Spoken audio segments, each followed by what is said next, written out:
Hey everyone, Meet Kevin here. Welcome back to another episode of the Meet Kevin Show. I'm super excited to be talking to Jim Litinsky, the co-founder, chairman, and CEO of MP Materials. MP Materials, I believe, is one of the only, if not the only, rare earth mining facility in the United States to compete against China in the race for providing for electric vehicles, the electrification of products throughout America, electric motors.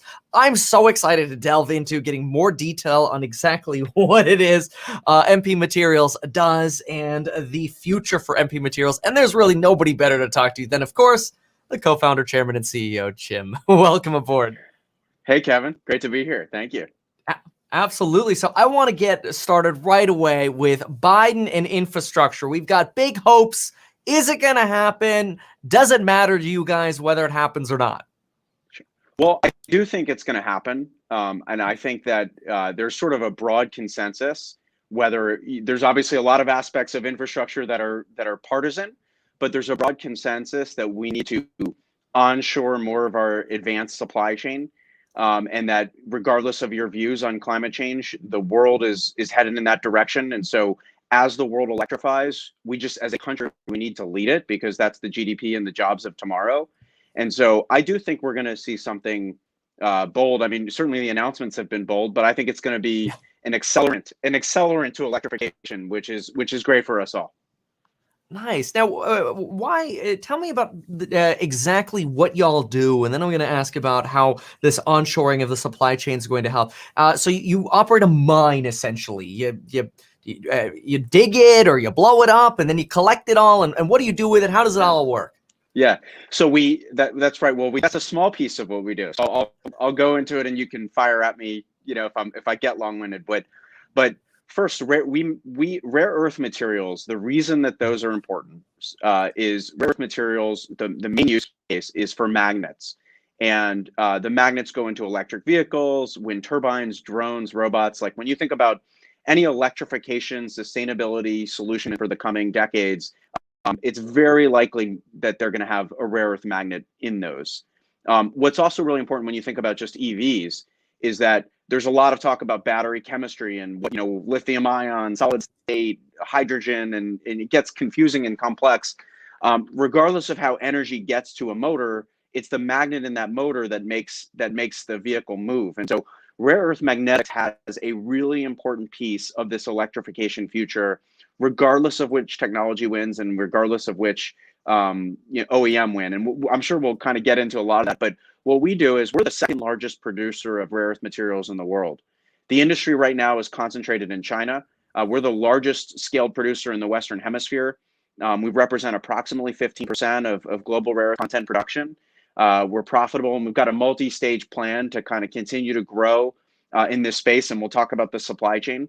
But one thing I do want to tell you that's just probably most important for people to understand is that rare earth mining is a small piece. Mining, when we're making separated rare earths, mining is about expected to be maybe 10% of our cost structure. The other 90% is the refining, actually separating the rare earths. So you get the rare earths out of the ground, you mine, and then going through that process of separating them into the individual elements is very expensive and requires a lot of expertise.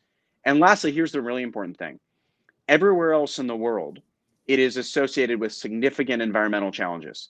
And so when you think about historically Chinese industry, or there's one site outside of China that's got major toxic issues, what's different about us is we operate in California. And so we use recycled water, we have a dry tailings, so for those of you who, do you remember Battery Day, Kevin? I guess Tesla's Battery Day. How could you not? Last year, yeah. So right, at Battery Day, funny enough, it was all about mining, right? And one of the things that Elon Musk talked about was that they wanted to get into lithium mining, right? In Nevada, they were going to get it, and they wanted to mine the rock and then return it to the ground exactly as it came, but for the lithium was taken out. In rare earths, we actually do that. That's called a dry tailings process. So anything that goes into our process never touches the ground again. It goes into a lined dry tailings impoundment. And so we have, with respect to our industry, bar none, the best environmental attributes. That's really core to our mission. And I think the fact that we operate in California, sort of says it. So we think we're sort of leagues ahead of others in kind of doing this sustainably, which is really important to us. And I think, we actually recently issued a green bond a couple weeks ago. So not only is it sort of something we say, but it's something that we expect the markets to hold us accountable for. So anyway, so that's the quick background on rare earth mining and processing. Yeah, I mean, this is interesting because usually people don't say, I go to California to do business. Can you elaborate on that? I mean, like, why Right. Cali? Why not Texas? Come on, Elon wanted to go to Texas or Nevada. Right. Well, we wear our California creds with like a lot of pride, right? It's like the reality is it's a giant ore body that through geology over millions of years it exists where it does, and in the rare earth space you have to have the ore body to be economic, and so we have the best ore body in the world, and that's in California. So we couldn't move from there, but I do think, particularly in our space, the reality is that our materials go into the things, the buyers of a Tesla or an iPhone, or a wind, an offshore turbine. I mean, these are the same buyers. They care about how this stuff is made, right? We've seen a lot of talk about cobalt mining and some of the challenges in Africa. People care about upstream in the supply chain, and so actually for us, it really is sort of a badge of honor. We say, hey, we operate in California, and it's tough. I mean, it's tough, but I think we've done a great job executing, and so now we can sort of wear that with pride. And then hopefully, our hope is that the customers will take pride in the fact that they know that MP is sort of inside some of the things that they're buying, because we are doing things differently, in a great way. Yeah, I've never thought about what material is going into the motor that's in my Right. product. Is that something you think companies will just brand in the future as part of like a sustainability push? Like, by the way, our materials are sustainably mined or something like that? I hope so. Intel did it in the 80s and 90s with computer chips, right? I mean, Intel Inside. And so I think I'm hopeful that consumers will push industry. A lot of the big companies have done a good job reporting on this, right? But I think to some extent, it's been more marketing than it has been an economic reality. Like, I'd love to hear someone ask Tesla or Apple, when have you paid more for the materials inside? Because these are such a small piece of cost, right? When you think about the materials in a Tesla or in an iPhone or GM or whatever, not, pick any company. This is small potatoes compared to the total cost. And actually our great companies could really make a huge difference here. And so obviously we're at it. We're upstream in the supply chain. We're, maybe less exciting than some of those companies. But we're hopeful that the consumers will recognize us. And obviously, that's, I think you get it, having us on here. And I think that people should push for companies like ours. And there need to be more companies like ours where we're saying, hey, we're in California and we're proud of it. And so, hey, if you're buying products from people downstream, let them know that you value that, because we value it. That makes sense. Is this you mentioned kind of a lot of the sustainability has been maybe more marketing than action. There's a company, I don't know if you're familiar with it, Gevo. They do like biofuels and that. This might be out of the wheelhouse, but they said Delta, I believe, has a contract to buy these biofuels, but they're way more expensive than just using regular plain jet fuel, kerosene.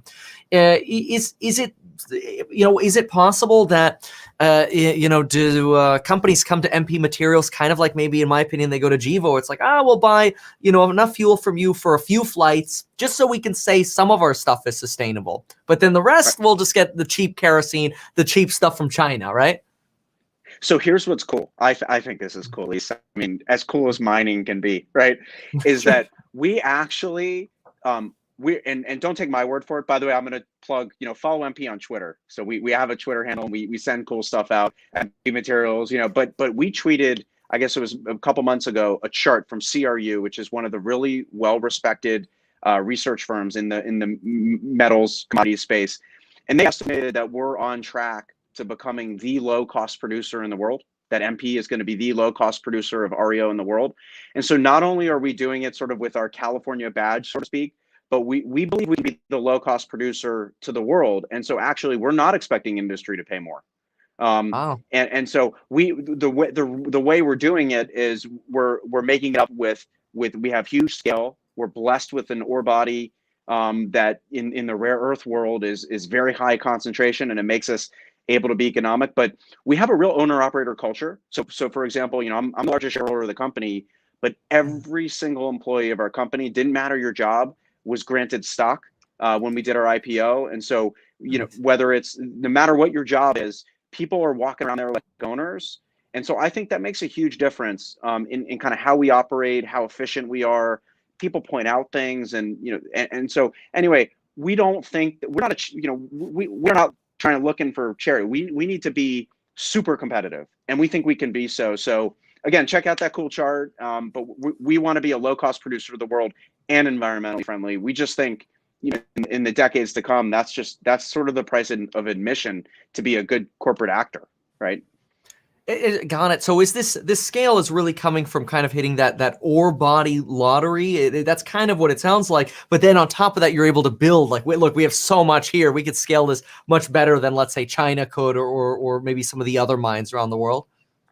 Yes, so that you have to have the ore body. So I'll give you an example. Our ore body is approximately somewhat north of 7% rare earth. Typical Chinese sites are, there's some a little higher, but they're about 1 to 2% rare earth. Oh, wow. There's some other projects kind of running around the US that are 1 or 2% as well. And so having that scale of rare earth allows us to actually just have a much larger operation.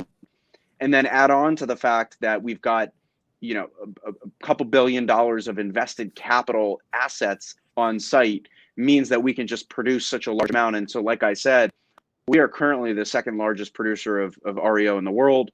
And we'll just kind of keep, and that, obviously having that scale allows us to be low cost, assuming we kind of continue to execute properly. Makes sense. What happened to your predecessor though? Because you bought the mine, right? So and there's a little reputation there with your predecessor. What happened?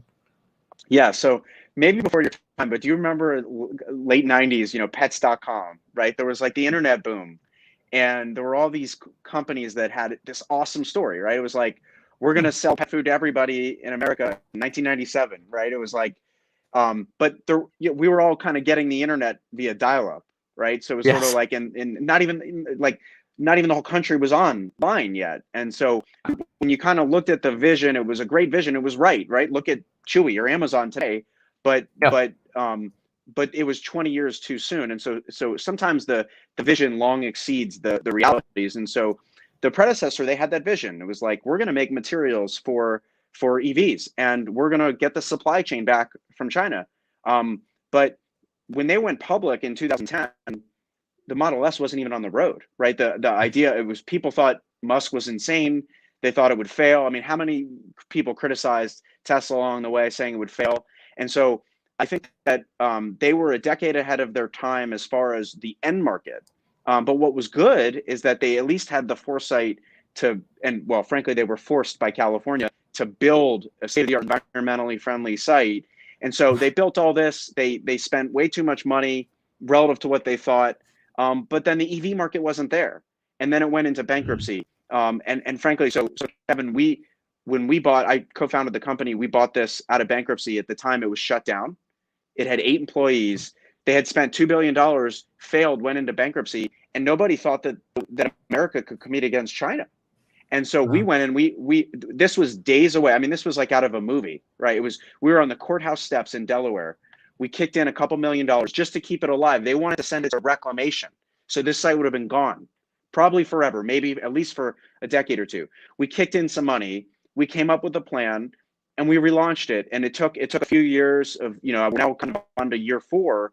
And you think we've taken this site from 8 people, and we can talk, if that's fun, we can kind of talk through the pain of that 4-year turnaround. But we were able to restore this. And obviously we have the good fortune now of the prior people spent all of this money that we have the benefit of. Then we got the operation working properly. They really failed to execute in a number of areas. We fixed all of those challenges. And so now as we move forward, we have the good fortune of, and I'm sure we'll talk plenty about this, but just the electric vehicle alone, we're 3% penetrated, right? And so it's like, what was that Pets.com vision kind of fast forward, everyone's on the internet, and it's like, why would you buy your pet food in a store, right? Yeah.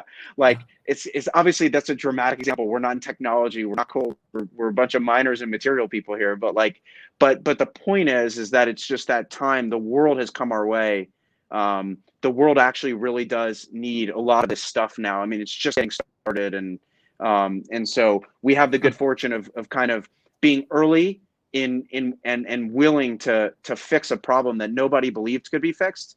Sort of really have that disruptive mentality where a lot of the people in the space are like, this will never work.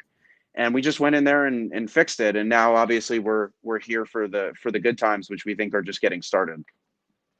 It sounds like this company, your predecessor, had a really good vision, but California basically bankrupted them with all their regulations and rules. But now you were able to get this place, this facility, this state-of-the-art facility for pennies on the dollar, and now you could take over. Well, that's partially true. California did not bankrupt them. I think they bankrupted themselves. It was a mixture of mainly execution challenges that they had for a variety of reasons, that they really just, in the execution of it, they really failed. It wasn't California's fault. Frankly, it wasn't China's fault. I think it was just a combination of failed execution and being way too early, because there just wasn't a market, right? I mean, the reality is that 5-6 years ago, there just wasn't the demand for these materials because the world wasn't yet electrifying the way that it is today, right? So anyway, I can't blame California or China for their failure. I think they have to blame themselves, but they can speak for themselves. We're just here because they failed.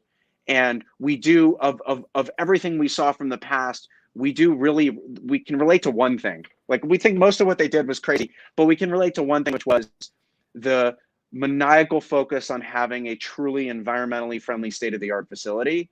And so that piece of it, we're kind of really focused on making sure that we take that into the future. And so that's what we've done.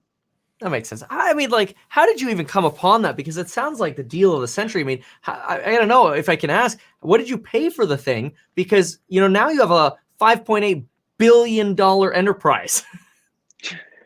Well, yeah. Well, now we're a public company, right? Ticker's MP, of course, and it's a public company, so we have lots of shareholders. But in the very beginning, yes, it's a complex story because I ran an investment firm prior to this, and we bought bonds in the entity in anticipation of going bankrupt.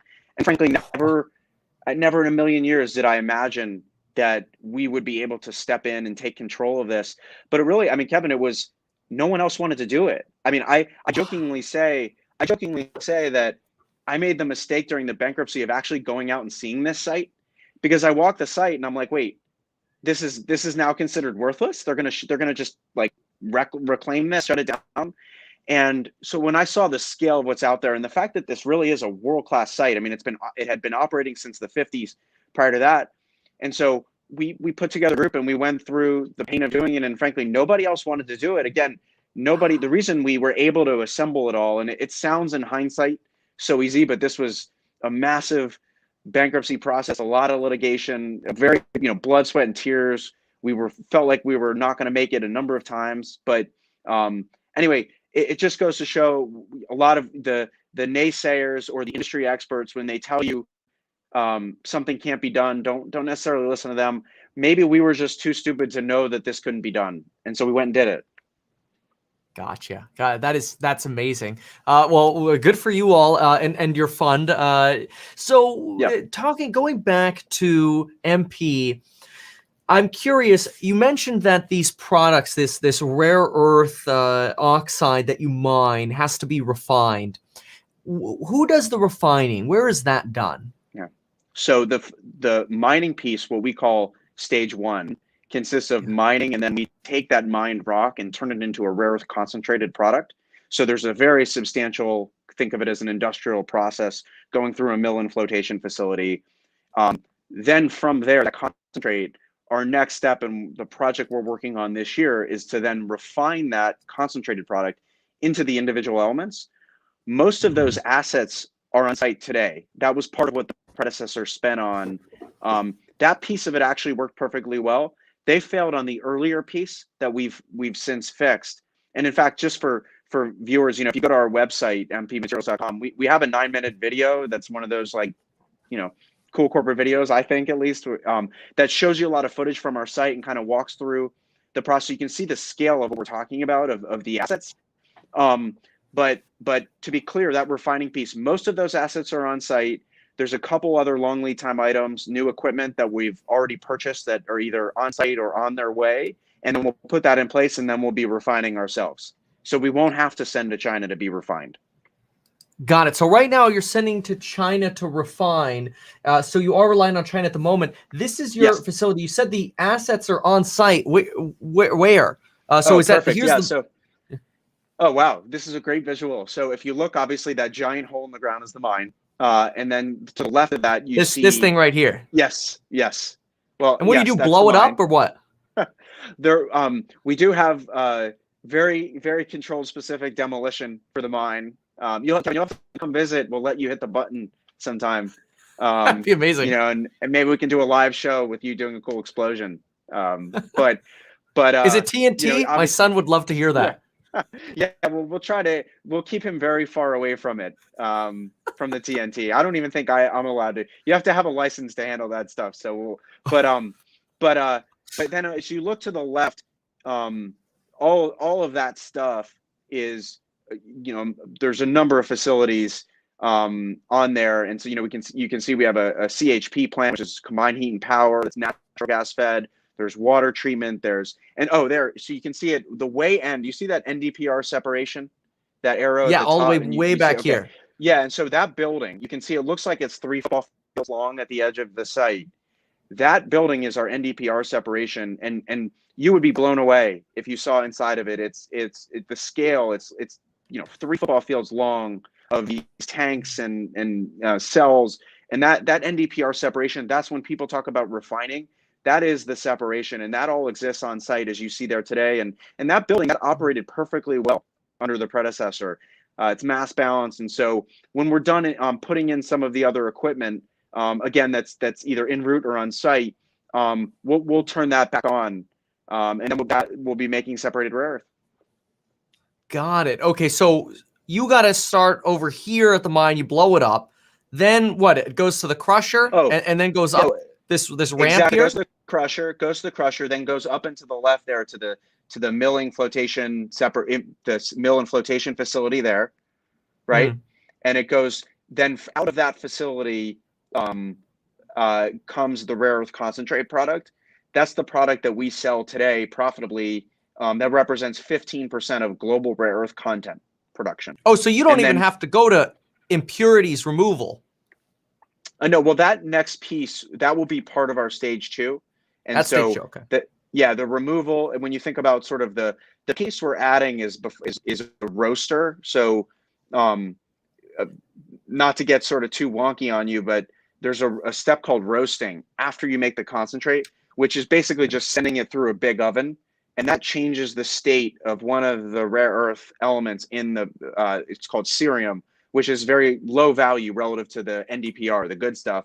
And then that roasting allows you to later siphon off the cerium, which makes it much easier to handle the rest of the product from a cost standpoint, less environmental impact, less reagent, less energy, high recoveries of the good stuff. And so we're going to get that oven in place.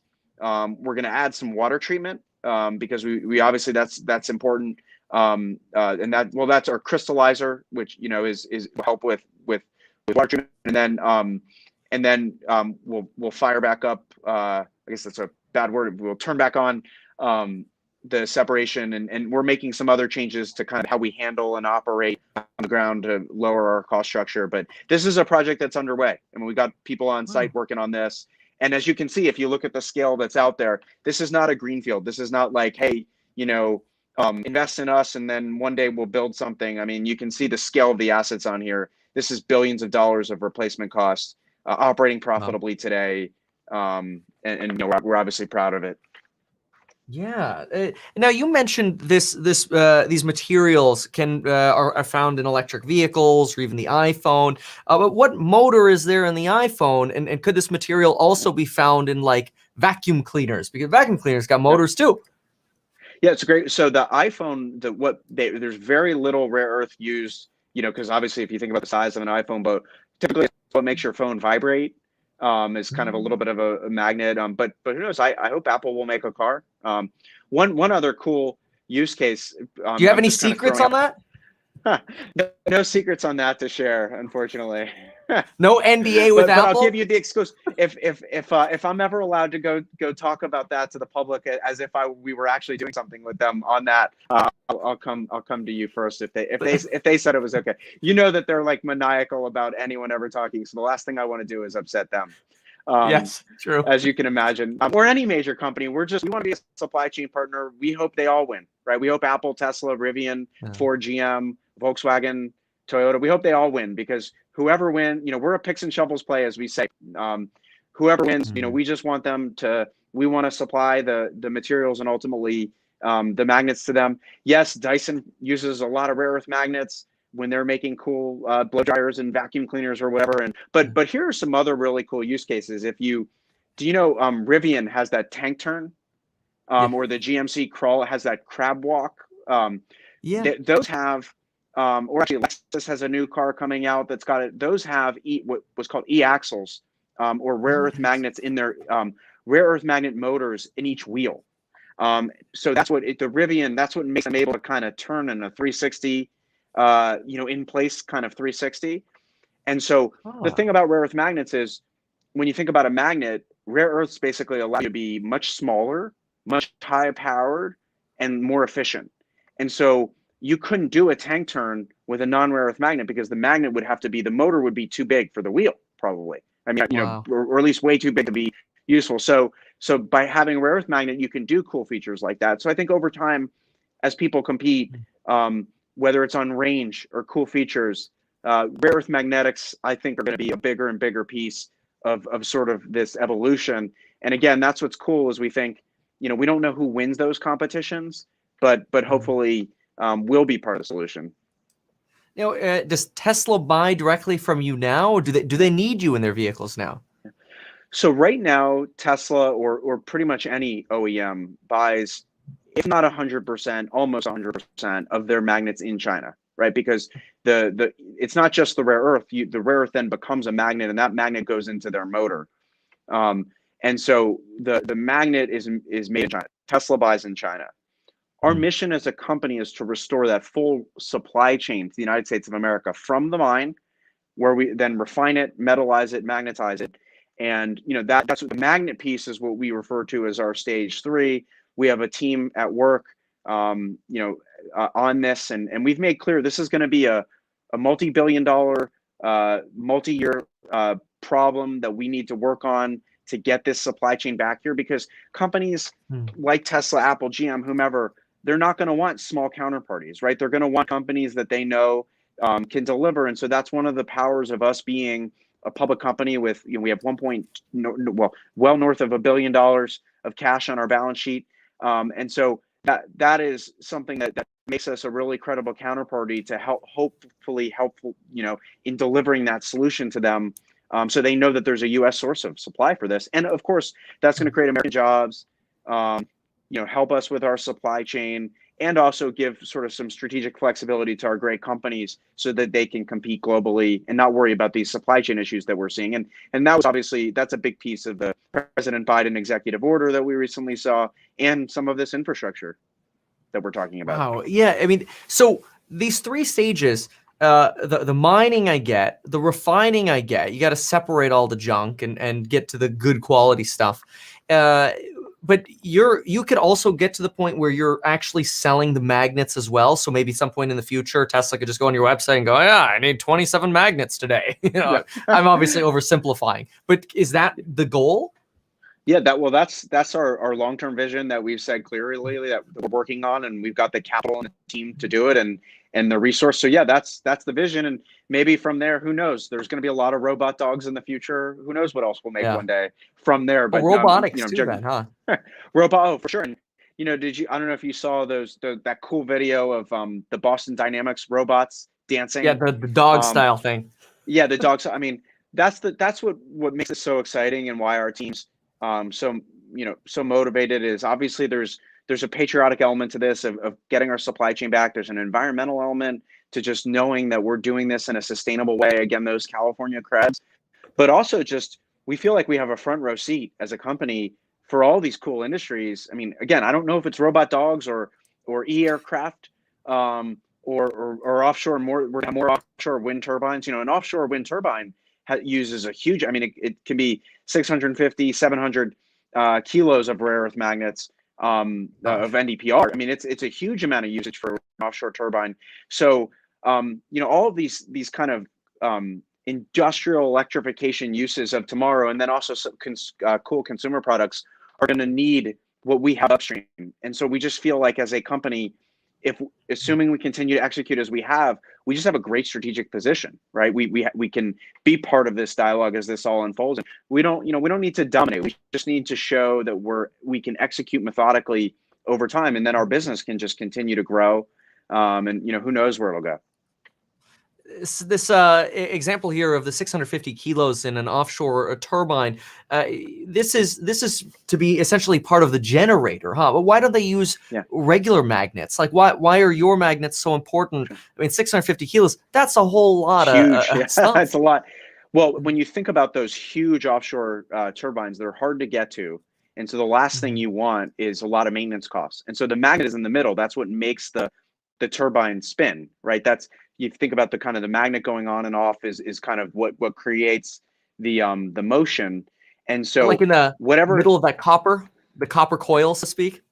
Yeah, exactly. It's right in the middle there, and that is making it happen. And the way to think about it is, whatever can be done with a rare earth, whatever can be done with a magnet, can be done with much in less size, much more efficiently, and more easily with higher power with a rare earth magnet. And so by using rare earth magnets for those offshore turbines, they can extend the life of them. They can have a smaller footprint for the amount of output that they want relative to another magnet.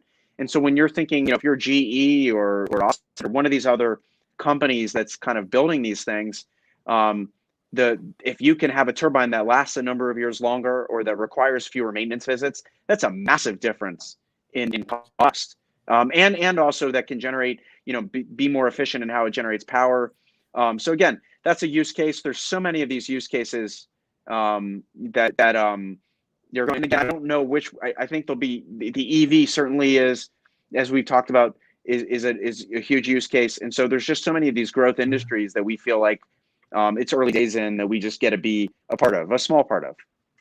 So like on this picture here, you would be kind of really in the middle of this somewhere. Maybe not where that axle is, but somewhere in this middle section here. And you're suggesting that, hey, if you're gonna have high quality machines that are supposed to last a long time, like you want a Tesla that lasts, you know, 2 million miles or whatever, you got to invest in really quality parts in the middle of this thing, and that's what you're selling.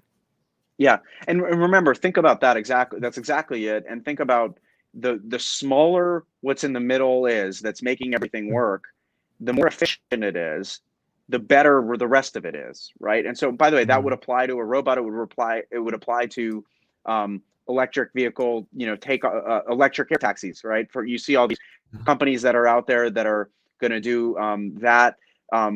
Obviously, if size, weight, and efficiency matter, it matters for air that much more so. So again, I think it just comes back to, I mean, I guess you could call it a rule of chemistry. Whatever you could do with a magnet can be done better with a rare earth magnet. It's just a question of cost and you know, whether it makes sense to do. And obviously, in these expensive use cases, it makes sense. So what do you think for the future of eVTOLs? You had mentioned that briefly, that this could see a big future there, because like you're talking about lighter weight is really important for those. Are these just imagination now, these eVTOLs, or do they have a real future? And is it going to be necessary to use rare earths? Well, I think it's exciting that there's a number of companies out there pursuing it. I mean, it's just sort of one of those things where it feels surreal, right? And it's the future is now, so to speak. It's hard to know how far along some of these are, because I think they're talking about 2025 plus, and I think a number of them really haven't had any human beings that have done many trials. I'm sure there are some. I don't know the industry well.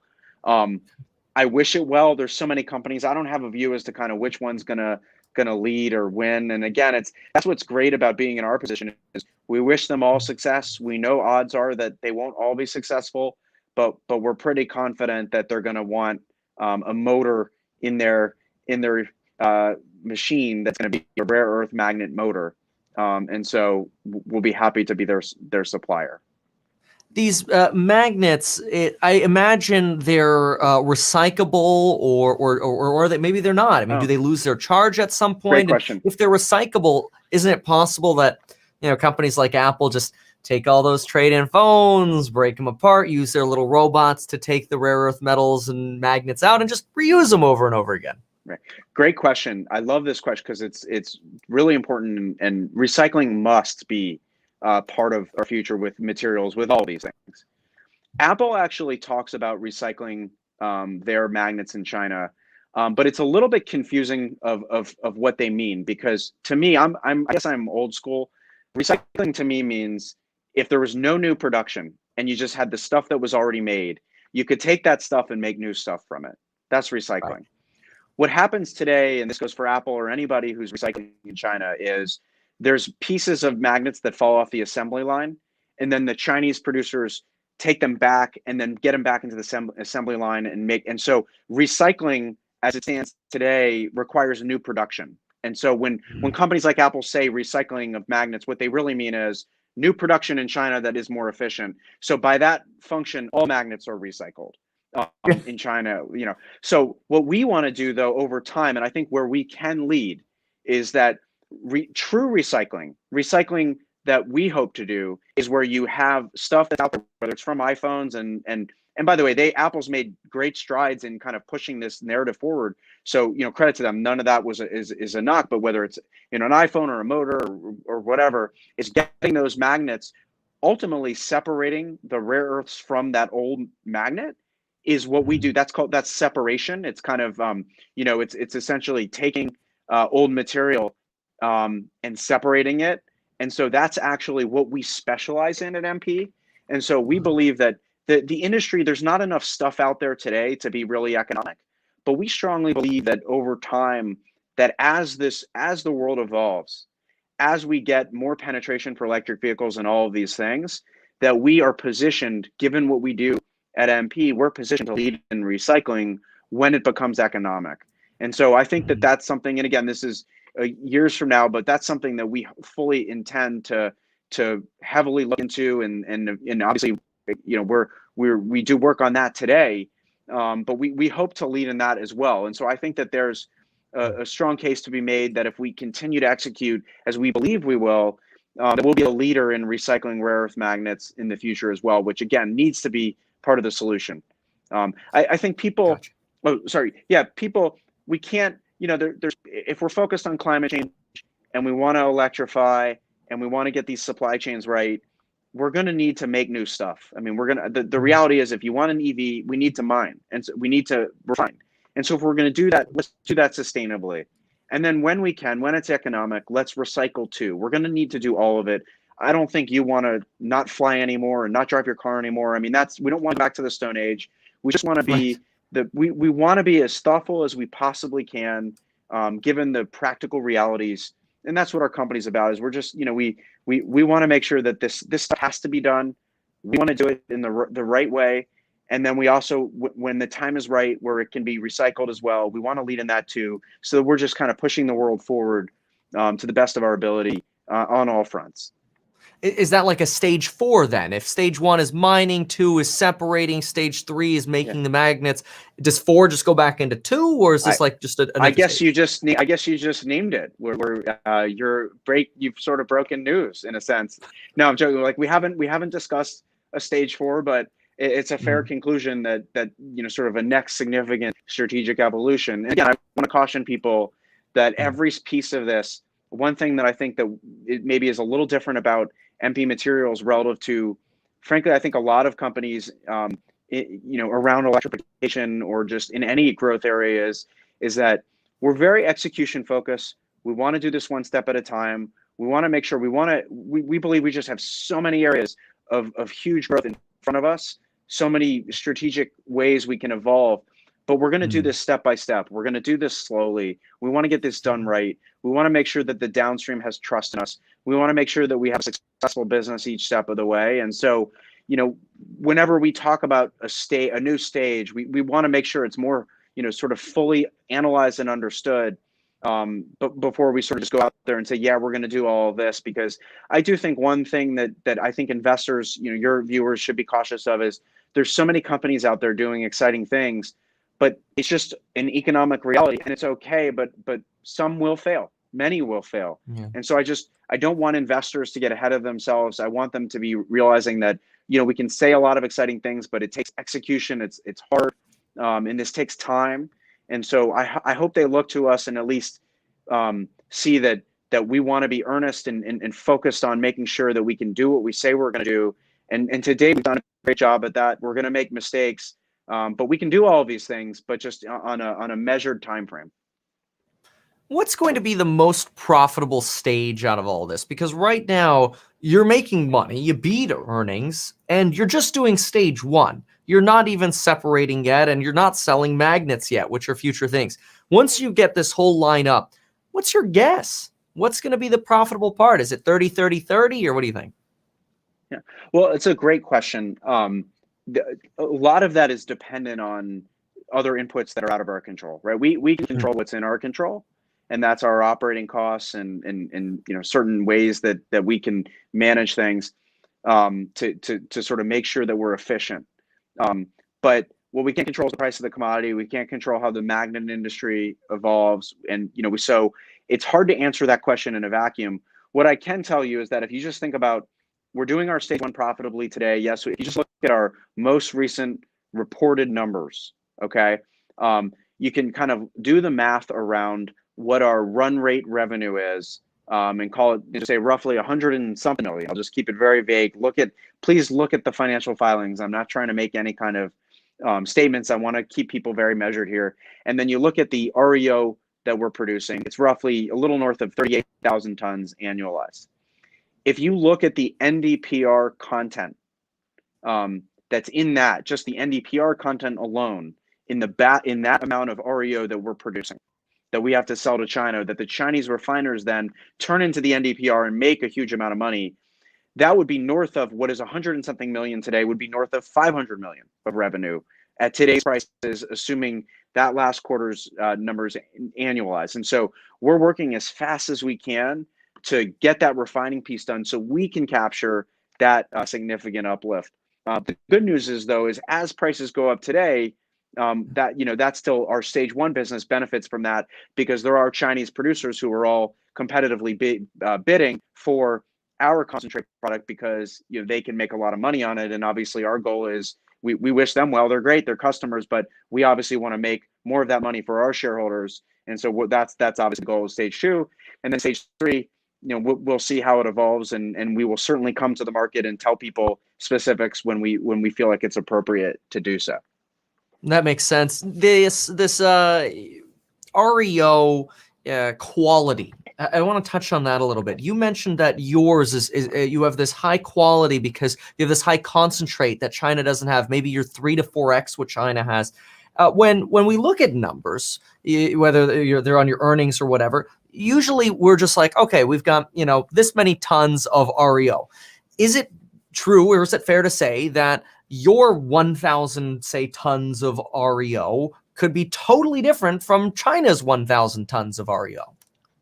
So it's a great question. When you think about REO is the industry's way of comparing the amount of rare earth oxide, right? The amount of rare earth in the concentrate. And so actually, the higher concentration that we have gets to a concentrated product that has a certain grade. And then if you do the math on kind of the moisture and the grade, you come to what is the REO of that tonnage produced. And so the REO is actually an apple. If you say I have 1,000 tons of REO versus another 1,000 tons of REO, that is somewhat apples to apples, but not necessarily. And the reason is because every ore body is different. And so the mixture of the underlying rare earths in that REO is different. So for example, our REO would, is, let's say it's 16% NdPr, another REO might be 12%, it might be 30%. And so then you have a mixture of the various rare earths in that REO. And so I would just caution people to know that REO is an apples to apples way of thinking about the amount of rare earths, but then you have to go one step further and do the math on kind of what those rare earths are. And that's why I did that math for you earlier about just looking at the NdPr. So forget the other math. Just know that if you look at the amount of NdPr that should come out of the amount of REO that we are currently run rate producing last quarter annualized, if you kind of look at that amount of NdPr and assume that we can then produce it, that's where you get that huge uplift in revenue that we're giving up to other refiners. And so we obviously want to take that for ourselves. But the easiest way to do it, because I get asked this question a lot, Kevin, it's kind of like, I hate to bring up a really dirty analogy, but I will. Think of Exxon, okay? When Exxon drills for oil, right? Like, you know, whatever, fossil fuels. But when they drill for oil, no one says to Exxon, well, 99% of your land is worthless, right? Like, all they care about is how much oil is coming out of the ground, how much does it cost, how much do you sell it for, and what's your cash flow, what's your return on investment. That's what shareholders care about. Same thing here, which is just, you can do all this funky math, but the truth is, look at our revenue, look at our EBITDA, look at our, you know, look at our return on capital, look at how we are functioning as a business. And, you know, obviously look into all the numbers you want, but at the end of the day, the mixture of rare earths is less important relative to the cash flow creation of the business. And obviously, as you know, as large owners ourselves, as an owner operator culture, we're focused on that. We're focused on, ultimately, it's about cash flow to investors. And so you can actually simplify all of these things without knowing much about rare earths and just focus on those numbers. And that's how I would do it if I were looking on the outside. Yeah, a lot though, it seems to keep going back to this NdPr thing. That sounds like that's what everybody wants, huh? Yeah, the NdPr is so the vast majority of a rare earth magnet, of a neodymium iron boron magnet. The rare earth content is almost all NdPr. There's typically some little amount of other heavy rare earths like a dysprosium or terbium, but NdPr is kind of the super valuable, exciting rare earth commodity. It's actually two separate rare earths that come together. It's neodymium, praseodymium. So NdPr, that is the driver of 90+% of our revenue, and you know that'll be the driver for the foreseeable future. And that's what people are mainly focused on, as far as EVs and wind turbines and whatnot. I see. So I've just pulled up this NdPr oxide US. I don't know what MT is, some kind of unit of measure metric ton. But this metric ton, I see. Metric ton costs about $88,000. Yeah, and so divide that by 1,000 because it's a metric ton, and then it would be $88 a ton. Okay. 88 bucks. Sorry, 88 bucks. Gotcha. Yeah, 88 bucks a kilo. Sorry. Okay. Yeah, 88 bucks. Yeah. Per kilo. Yeah, it gets a little complex because you get these indexes that are quoted in renminbi, and so you have to divide by the renminbi price. Right. And so so when you're talking about a metric ton, that's obviously 1 million, right? So then it's 80. You gotta do all that division, divide by 1,000. Gotcha. And then just to make sure I have it right, so the REO, so you got a basket of dirt basically that then turns into REO. The REO is roughly apples to apples to the REO that's in China, but then there's also the mixture of NdPr, which could range from, I think you said 12 to 15, 16%. Oh, it can be a wider range than that, but that's exactly it. In the REO, there's some percentage. So we have some percentage NdPr. For us, it's about 16%. Then there's some percentage of heavy rare earths. For us, it's low single digits, like around 1%. And then there's cerium and lanthanum, which are the majority of it actually, which there is a market for them, but they're, you're talking about much smaller, where it's $88 for NdPr, it might be $1 or $2 or something like that for the other stuff. So when you do the math, the 90+% driver of revenue is going to be that NdPr. And then the heavies so those are typically very valuable as well, but there's smaller amounts. It sounds like those are almost byproduct because I wouldn't call them byproducts too much because they are revenue. But yes, you could. I think a lot of people would think about it as what is our net NdPr cost to kind of think about it for NdPr, kind of how, how profitable we can be. But there's lots of ways, some people, if you have a gold mine, they'll say you sell your silver and then because there was silver that may come in it too. And then you have a net gold price. So there's lots of ways people look at it. And so I think you can call those other things byproducts. And that's a safe way to think about it. Gotcha. Now, a lot of people associate mining and EVs with lithium, but you guys don't do any of that, right? No lithium. And so this is really important to remember. And it's amazing why we think it's just such an exciting position for us to be in, is the magnet goes into the motor, not the battery. Everyone often says, oh, we're battery materials. We have nothing to do with the battery in EV. That's lithium, it's nickel, it's cobalt, there's copper, or wires everywhere, whatever. But the battery chemistries, those are evolving, right? You see companies like, whether it's QuantumScape going after solid state, or hydrogen, or capacitors one day. I have no clue. And then there's different types of lithium. They use a different one mainly in China than they do here. And then there's higher nickel content, less cobalt. There's all sorts of movements as to kind of what the ultimate battery chemistry will be. We don't necessarily have as much of that risk, because regardless of how that energy gets to the motor, we're pretty sure there's going to be a rare earth magnet in there. 90% chance there'll be a rare earth magnet in there. And so that's obviously why we think we're sort of a less risky way to play it. That all said, I think the world needs a lot more lithium, needs a lot more nickel. If you do the math, I don't know if you've ever, maybe you should bring a commodities mathematician on one day, Kevin, or something, but you do the math on if we're 3% EVs today, and we go to 20, 30% over the next 5 or 10 years, and then ultimately 90+%, how much more of these materials we need. And it's wild. We just need a lot more of this stuff. And so that's why we really need to start now. And that's why I think for us, the opportunity is so good, and why we want to raise green bonds and make sure that the markets believe in us, is that the opportunity is so huge. We want more companies like MP doing more, expanding our supply, and we want it done in a sustainable way, because there just needs to be a lot more investment. We are very, very early in this cycle, right? Just do the math on 3% to 90+%. There's just a lot more stuff that we need to make this revolution happen quickly. Are you going to run out of dirt?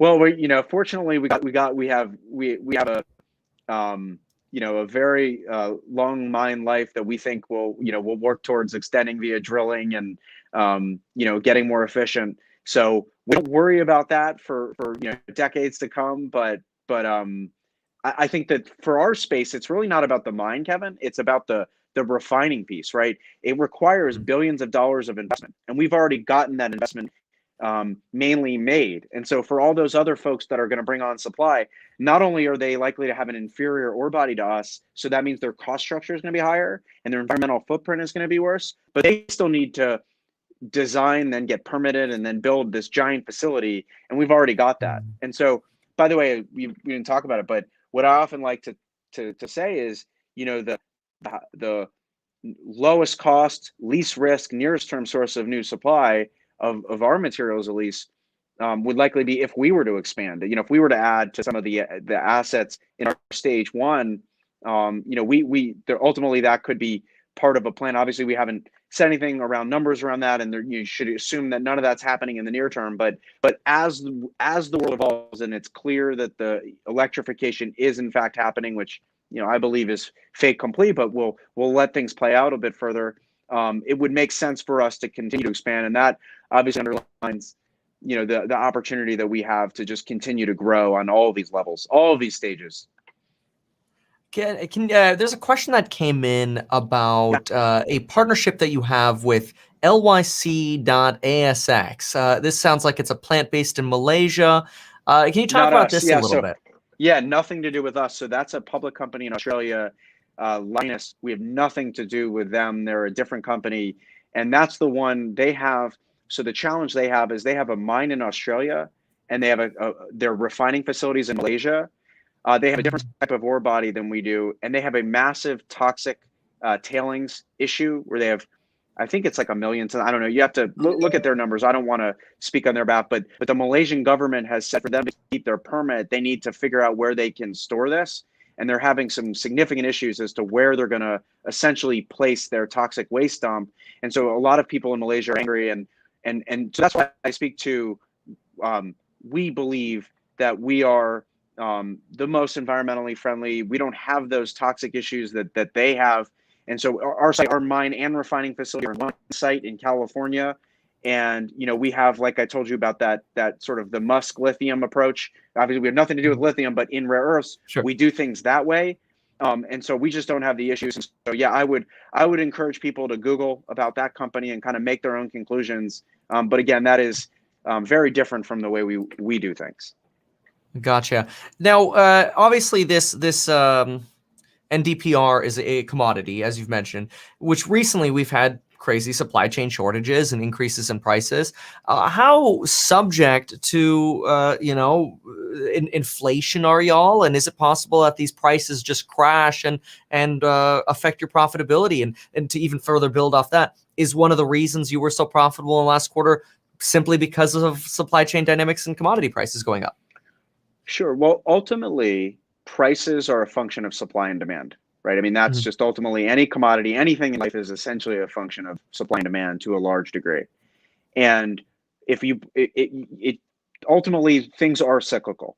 My belief is that we are so early in the demand cycle for this stuff. And again, going back to what I said about the difficulty, the time and the cost to get new supply, I think that we are a long way away from a down cycle where prices would go materially lower because there's too much supply. I mean, from everything we see, and again, admittedly, we're human beings. We just only know the judgment calls that we see today on the ground, and anything can change tomorrow. But we just think the world needs so much more of this stuff that we really don't worry about that. But what I would say is that that's why we have a fortress balance sheet.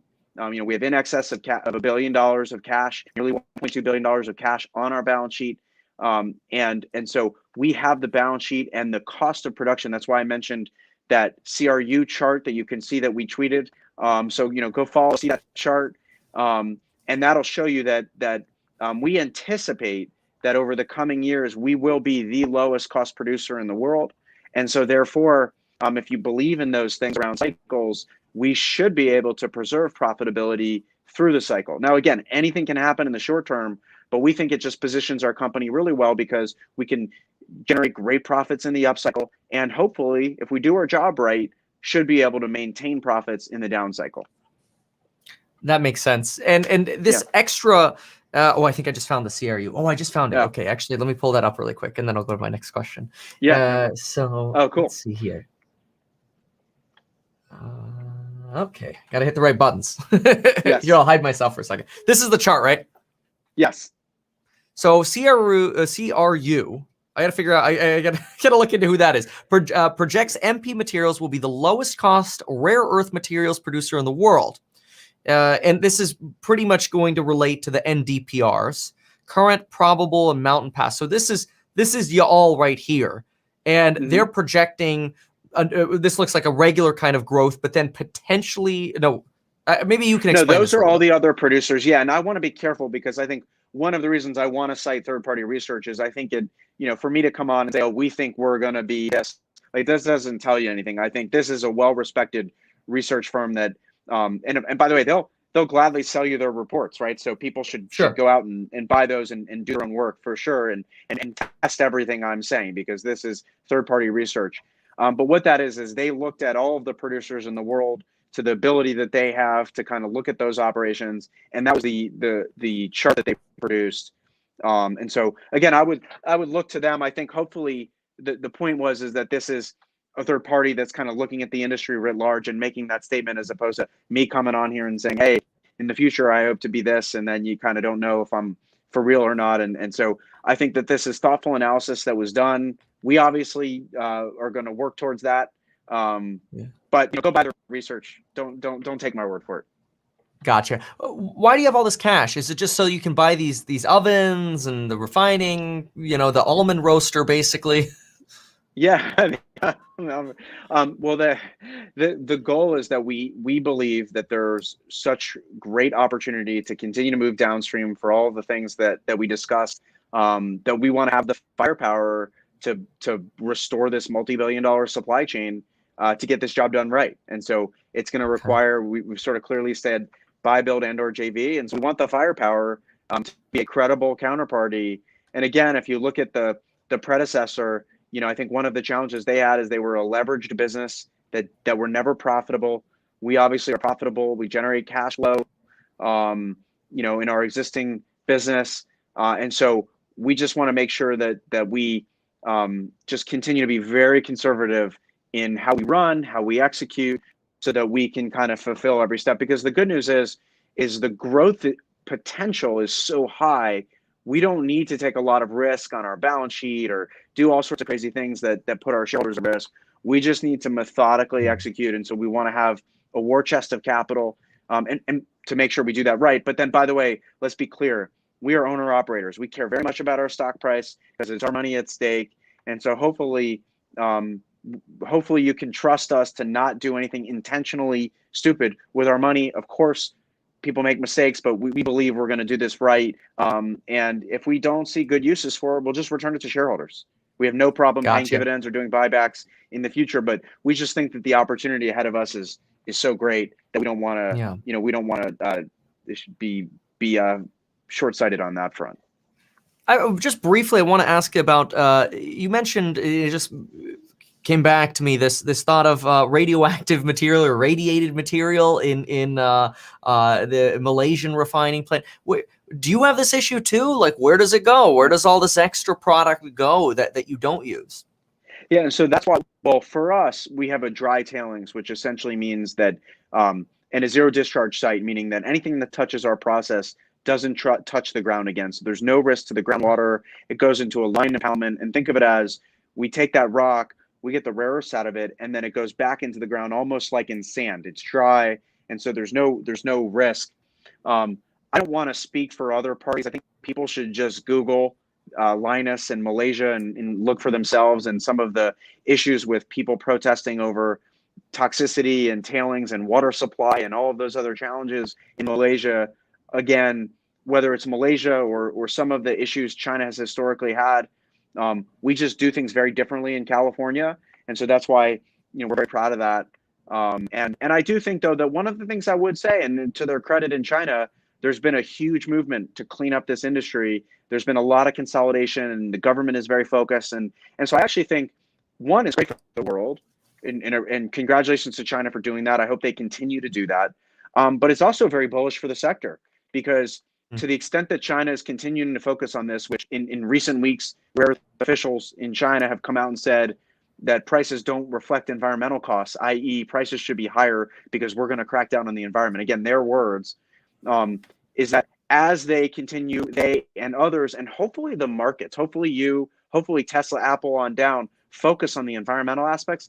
I think that's very bullish prices, because you're going to see people who are going to bring on new supply are going to have to make the spend that we've made, and our predecessor, and a combination of what we're doing to make sure that we're environmentally friendly. And I think the rest of the industry needs to catch up.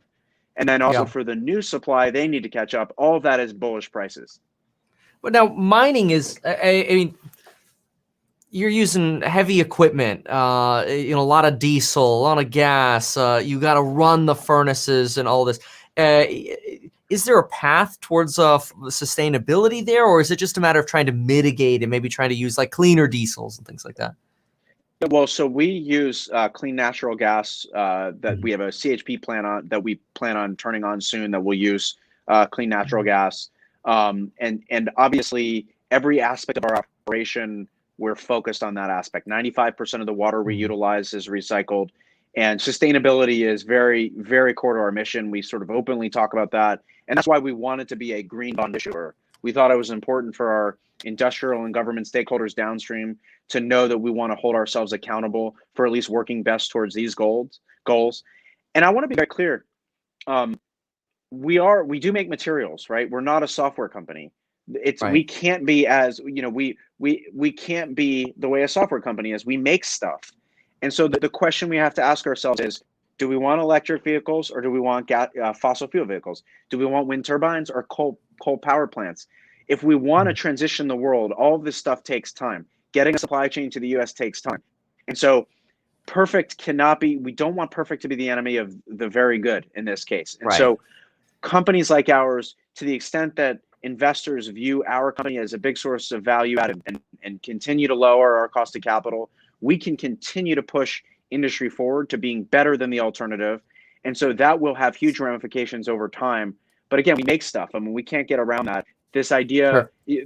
we can go back to the Stone Age and no one can fly or drive, or we can say, hey, let's get to electrification. Let's get to a cleaner world as quickly and thoughtfully as we can. And if you believe that, then MP is the kind of company you want to support, because we're focused on doing that the best way that we can. And we'll work maniacally to reduce our environmental footprint and institute every source of clean energy we believe that we thoughtfully can, and so on and so forth. And again, we've said to the capital markets that's part of our mission. So in the coming years, we hope they hold us to account on that. I can only imagine the efforts that y'all are putting in is probably substantially higher than the efforts that we're seeing abroad in other countries. So I want to know the timing, stage 2. When am I going to see it? Can I see stage 2 when I go hit that TNT button, or when am I going to see stage 3? Is this a 2030s thing, or are you seeing this in a couple months? So, well, the stage 2, most of those assets are on site. We pointed in the picture earlier, and so you can come see that. Hopefully you'll come visit soon, Kevin. But the stage 2 project optimization is underway as we speak. And so what we've said to the market is assume that the full year 2023 is our first normalized year, because obviously we'll work as this year unfolds to get that done, and there will be a little kind of ramp up time to get that going right. And so just assume 2023 is kind of first full normalized year. Stage 3, we historically have said think of that as 2025 plus. But we recently, as part of our green bonds, have said we have a team working on this as quickly as we possibly can. We hope to accelerate that time frame. We're doing our best at it, and it's a big focus of ours. But those are sort of the things that we've said and we're working on. But again, I just go back to, I want people to know that hopefully you want us to be thoughtful owners. We don't want to rush anything. We want to make sure we get this done right. And so that means that we're going to be methodical about this. But we'll work as fast as we can. I mean, that's what we're up to. Now, I know that you've obviously got a background in financial analysis. Deutsche Bank has y'all at a hold right now, suggesting that maybe right now your share prices run ahead a little bit. 50 times 2022 sales, 55 times future PE for 2022. Is this the market pricing in those future stages? How would you analyze this? And I know you're the CEO, so there are only certain things you could say, but for whatever you can say. Yeah. Well, look, it's hard for me to comment on a Wall Street analyst piece, right? That'd be a tough road to go down. I mean, what I would just say is, from everything that we see, we're very bullish the future of our business. We believe we continue to execute the operation really well. I think that if you look at our most recent quarter, I encourage people to go on our website and look at the presentation and listen or read the transcript from our earnings call. We believe that we're executing really well. Prices have certainly, in recent months, been a great tailwind, and we believe that should continue over time, given the supply-demand aspects that I talked about. And so I think, look, in the very short term, anything can happen. But as I look out over the coming years, if you look at the scale of how much this industry needs to grow and how well positioned we are, our ability to create a lot of value from here is really extraordinary. Again, in the very short term, as we've seen in all financial markets, anything can happen, but we're really bullish our business. And by the way, this is not some kind of speculative technology oriented project where, we've got a bunch of competitors and maybe we'll, kind of have the right technology, or maybe it'll be obsolete. I mean, we do have a profitable business today. And so we just want to continue to grow that profitable business. So I think from an investor standpoint, there's some downside protection in knowing that we have a real asset. You can see it on the screen. You can watch our video, or, at some point we'll try to figure out a big tour for investors, and we want people to see the site, because it's an amazing site. It's really an American treasure, a global treasure. But we're really bullish, and obviously the stock market will do what it will do, and analysts will do what they will do. So I'll just leave it at that. So you're actually real, like unlike, not to mention any names, Nicola. You exist, so that's good. Yeah, there's there's no rolling trucks down hills on our site, or if we do, we try not to film that. But Oh my but gosh. but yeah, Yeah. I mean, it's a real, we make real stuff. I mean, we have real stuff, and we sell it, and we try to make profits, and we're going to try to grow our business, and we have a very strong balance sheet, and for all those, and again, we have a culture of ownership where we've granted stock to all our employees, and so yeah, I think it's very different from a number Yeah. of those other names that are out there, that might be much more speculative. Not to knock them, there's probably some great opportunities there, and some ones that'll flame out and die. But for the most part, I think what makes us neat is that we believe that we're this real picks and shovels play. Kind of, if you think of the old days of gold rush, you could sell the Yep. picks and shovels to the gold miners, or the any prior boom, the railroad boom, or the internet boom. There's always people who sell to the people who are playing the boom, and that's a way to play the boom, in the sense that as demand for these materials for EVs and all this stuff goes up, we're going to benefit, right? We're going to benefit from the same trends that a lot of these other folks are. But the good news is, we don't have kind of some of that competitive risk, and technology risk that they have. So we just feel like we're a safer way to play it. And, but again, we got to execute. And so we'll continue to focus on that. Yeah. Final three things here, and these are probably going to be pretty easy here. One of them is you recently sold shares. Was that automated or manual? Yeah. So we recently did, and again, I'm the largest shareholder. There was a very small percentage of my position. The other thing that may be confusing for people, and we get this question a lot, is that I previously ran an investment firm, and a lot of the shares are owned. Those shares that are owned by my investment firm, those are owned by institutional and individual investors, insurance companies, family offices, et cetera. And so ultimately, over a long period of time, that capital that's been invested for 4 years already, there's no timetable on it, but over a long period of time, that capital has to be returned to those investors. It's not mine. And so, there should be no indication read into that. You can do the math. I still have an extraordinary amount of stock. My investors have an extraordinary amount of stock, and I'm full-time focused. And I really believe in what we're doing. And so, it's interesting. You see the people in the big technology companies, and you see sort of some stock sales, and I think people think nothing of it. And ultimately, we have to return money to investors, and we have to be thoughtful in life. But you can do the math on how much stock I own, and I'm highly incentivized. And it's not just me, by the way. We have 320 employees. We're all owner operator of mindset, and we all want to make money for everybody. So I think that sort of speaks for itself, that we're very bullish our business, and we'll just continue to focus and execute, and we'll see the results. Absolutely. The second of these, any use ever for a software like Palantir for supply chain management, or is that outside what you would use? I guess it would depend on the use case. If they're a friend of yours, feel free to put us in touch. We don't utilize Palantir on our site now. Maybe there's we're in our business, but maybe there's a use case. It sounds like they make great. Obviously, I just read about it like anybody else, and Sure, it seems like a great company. So sure, we're open-minded to any solution that'll help grow our business or make us more efficient. last one. Chamath Yeah. helped you SPAC. How does that relationship work? Is that something where they help you SPAC and they're kind of gone, like, hey, this is great, see you later, or they stick around? Yeah. Well, Chamath, certainly he's very outspoken, and he can speak for himself. Obviously, I really enjoy my relationship with him. He's a brilliant guy, and he's obviously a very busy guy and investing in a lot of things. So I think with respect to how he's thinking about us, the question should be directed to him. But we have a lot of hopefully very smart investors, and that's actually what's cool, is if you kind of look at some of the people who were part of our kind of SPACing and de-SPACing process. There's some pretty extraordinary names there, and we welcome them all, and certainly people have to make their own decisions on what they do. So you gotta direct that to him. But I'm a fan of his, and we have a great relationship, and hopefully that continues for many years to come. And that's that. So you don't know why Chamath sold Virgin Galactic? No. Oh, why he sold Virgin Galactic? I think I think that should be directed at him.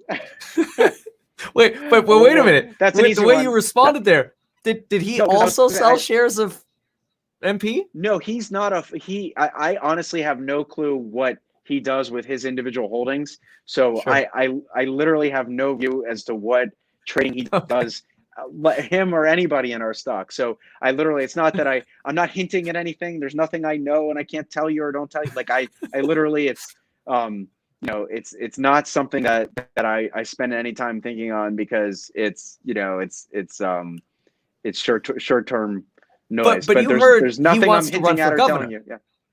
Yes. Well, yes, I did hear that, and I saw some of the tweets, and I think he makes some great points of some of the challenges California has, and I'd love to see you know, all viewpoints pushed on the political scene in California, and so that California can get more competitive from a business standpoint. Because I do think California deserves a lot of credit in leading the way from an environmental standpoint. I mean, we should all, as Americans, be thankful. If it weren't for the push from California, I don't know if I think it's fair to say Tesla wouldn't be where it is, right? We wouldn't have a Tesla. We wouldn't have the capability that we have. China's already, you know, they're years ahead. They've already decided to lead in this industry. Europe is ahead in some areas. And so just as Americans, again, regardless of your view on the political spectrum, I just want us to have these jobs. I want us to compete. And so, you know, we need to lead this electrification future. And so we should thank California for taking very aggressive action in forcing us. Again, maybe your economic philosophy is different than how they did it. And there's a fair discussion around that. But I think the important thing is that we as Americans, forget the partisanship for a second, is just there's multi-trillion dollars of electrification. It is happening, regardless of whether you like it or not. So why wouldn't we lead it? Let's lead it, right? Let's make sure that there are more Teslas, more MP materials, you know, more companies like Apple and GM trying to do what they're doing. Let's get these jobs, and let's win that, so that we can lead the future like we've done as Americans. I don't think that's partisan, but anyway, you know, his contribution to that debate is awesome. Well, what a wonderful way to wrap it up. Anything else you want to say? Shout out how to follow MP Materials, learn more. Yeah, no, well, thank you. This has been a lot of fun. You know, I'm really enjoying this. I enjoyed it. So thank you for having me on. And yeah, you can MP Materials. We're on Twitter. We're on Instagram. So you can follow us on social. If you go to our website, you can watch a video of our site. You can see our investor relations and sign up for emails, and obviously go do our earnings calls or follow us at conferences. All that stuff gets posted on the website. And, you know, we hope you'll learn more about us and maybe hopefully even join us on our mission. If you're a really talented person, send us a resume. We want to continue to build our team. You know, Kevin, I want to have you out to the site. So hopefully you'll come do that too. Awesome. Thank you so much. I'd love that opportunity. Stand by for one moment. For everyone watching, Sure. Thank you so much for being here. If you found this helpful, consider sharing and subscribing, and we'll see you in the next one.